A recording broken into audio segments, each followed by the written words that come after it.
And friends, it gives me immense pleasure to introduce and welcome our special guest for today's program, Sri Shahnawaz, Principal Director of School Education.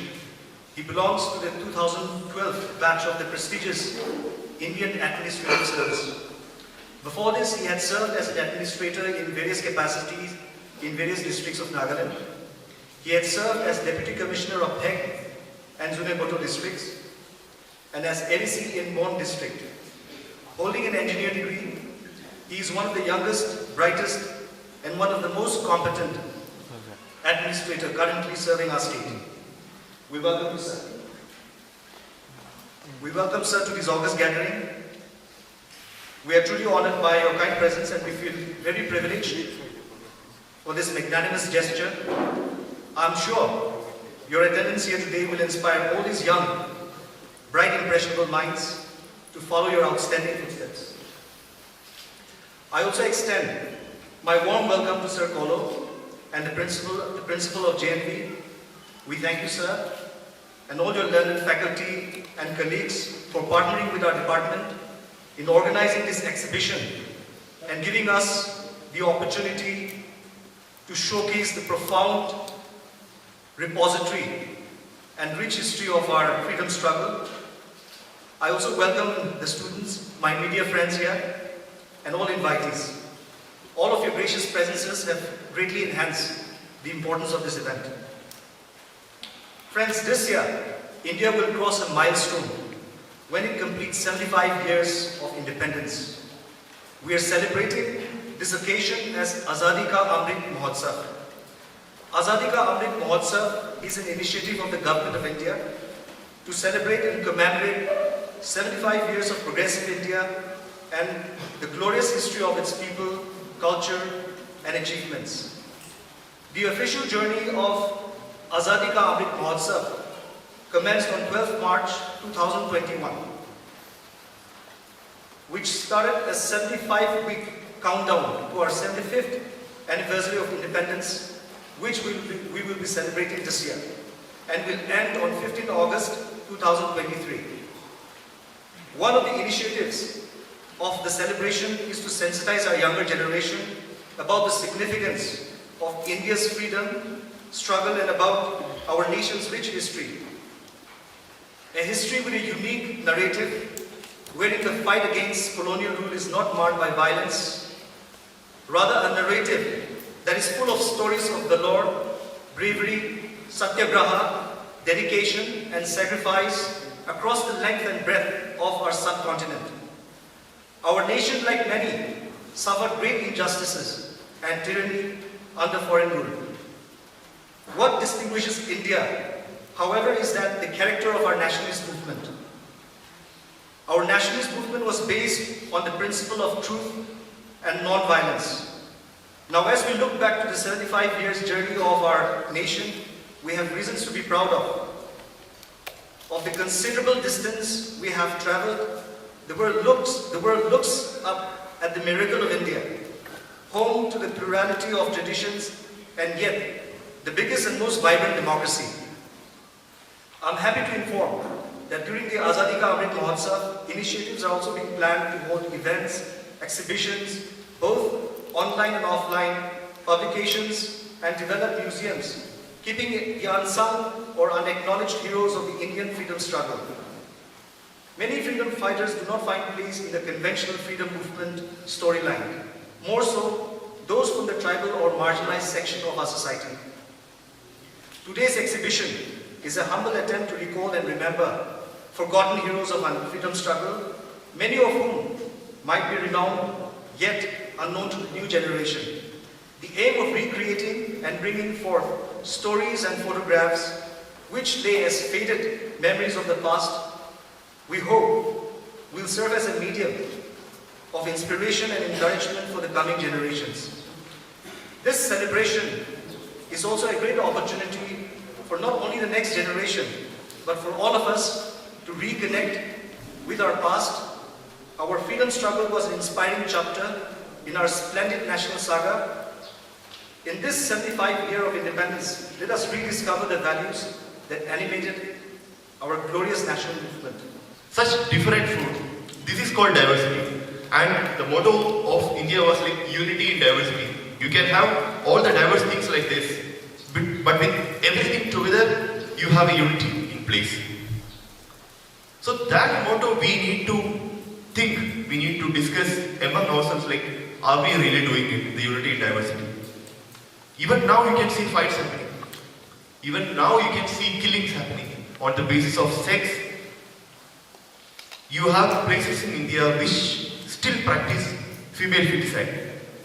If people know it's a baby girl going to get born, and they don't want a baby girl, they want only the baby boy. And you have places where people kill each other on the names of religion. And you have places where people kill each other on the basis of how they look like, what they eat, and how they behave. It's very difficult. And we have the second largest population in the world, and we might overtake China any year, like very soon. With all this population, with all these differences, keeping up this unity in diversity and giving an actual meaning to the freedom of what we earned in 1947 is very, very difficult. And I personally believe the country is not free if any single person here in the country, whichever race he or she belongs to, whichever sex that person belongs to, whichever area of domicile that person belongs to, doesn't feel free inside his or her heart. And it starts from you kids. The generations change. And changes happen in the world, not only in India, in every country in the world, over generations. It doesn't happen one day. So whatever mistakes are happening in and around you, that should not influence you young kids. When you grow up, you have to grow up like responsible citizens of this country, respecting each other, valuing each other. Some of you might be good in studies, some of you might be good in sports, some of you might be good in arts. Everyone is good in something. So if you don't get good marks like your friend, or if you are getting better marks, you are performing better in the academics, it doesn't mean that you are superior to the others. Or if you look fair, or if you look black, you don't need to carry any superiority or inferiority complex. It doesn't matter. The life, the responsibility starts in giving mutual respect to each other when you grow up. If you don't do that, then the next generation also will be the same as we go through right now. So we have hope in you people, how you should grow together as a responsible situation. In one book, you must have read about like win-win situation. If I win, you win. And all together we win. That has to be the attitude when you grow up. And only then the country can progress. Different regions can progress. Even the place like Nagaland, which is very remote and infrastructurally backward, we can progress when you grow together. You'll have to study well, you'll have to give your best in your academics or whatever you're doing, you have to give your 100%. And finally, let me tell you, there are no success mantras for anyone. If I am standing here right in front of you today, maybe I done something right with my academics or what I pursued. It doesn't mean that you also have to be an IAS officer or a doctor or an engineer. You have to become what you want in your heart. But if you decide something in your heart, pursue it passionately. And there is no shortcut to success, there is no substitute to hard work. You have to work hard. You want to be a pianist, you want to be a musician, be that. No one is stopping you.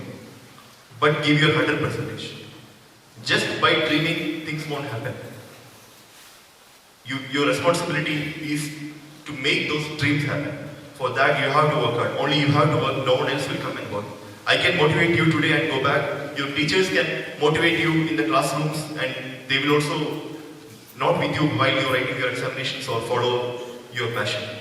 You have to do that. And this is the age to do that.